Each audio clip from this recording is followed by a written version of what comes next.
और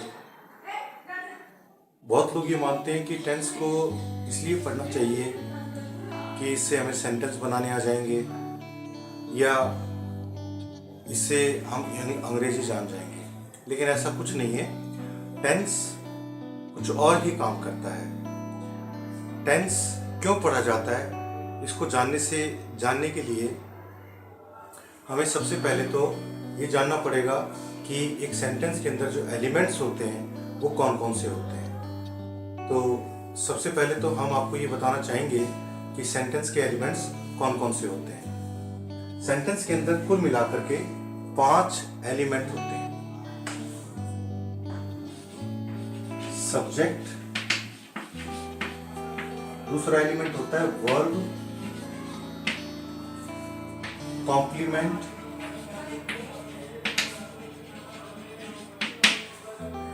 object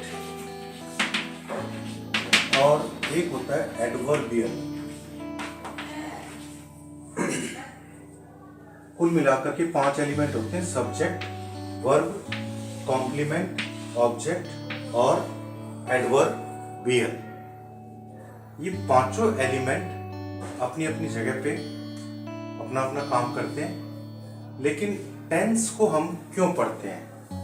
tense verb part को, ये जो वर्ब पार्ट है, इस वर्ब पार्ट को डोमिनेट करता है, यानी कि वर्ब पार्ट को पूरे तरीके से प्रभावित करता है।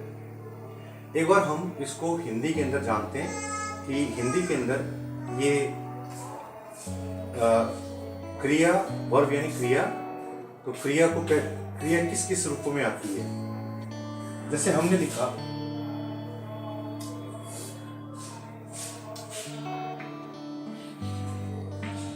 उठाता है,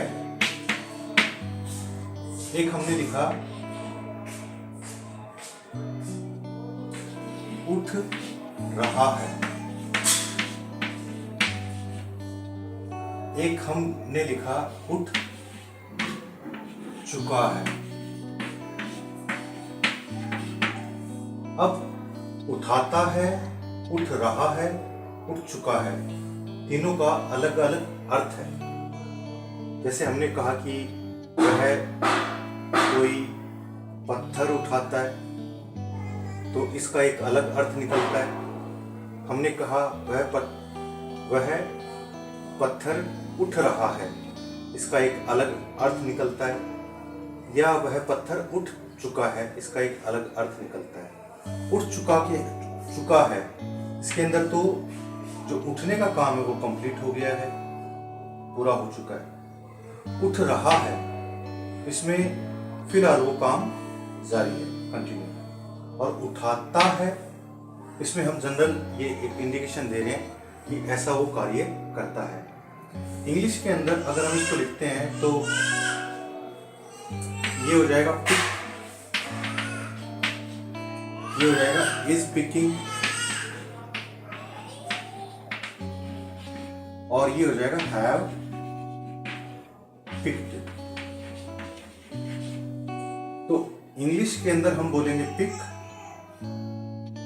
उठाता है के लिए, इज पिकिंग उठ रहा है के लिए, हैव पिक्ड उठ चुका है के लिए या उठा चुका है के लिए।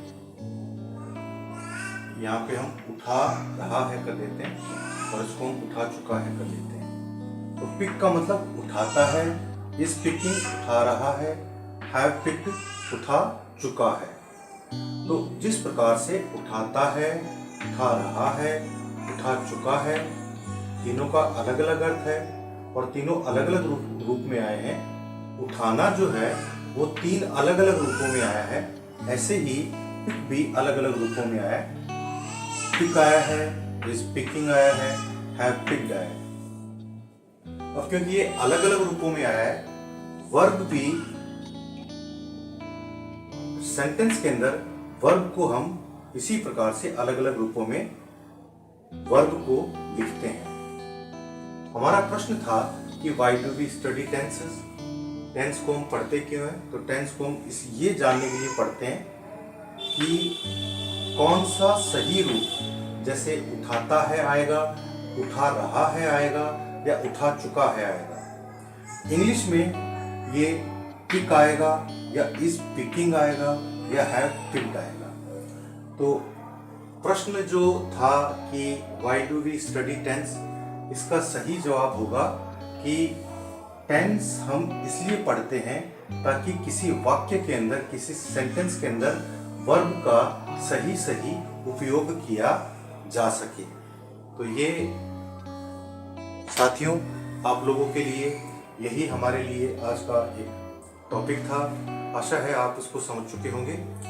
तो चैनल को लाइक, सब्सक्राइब करें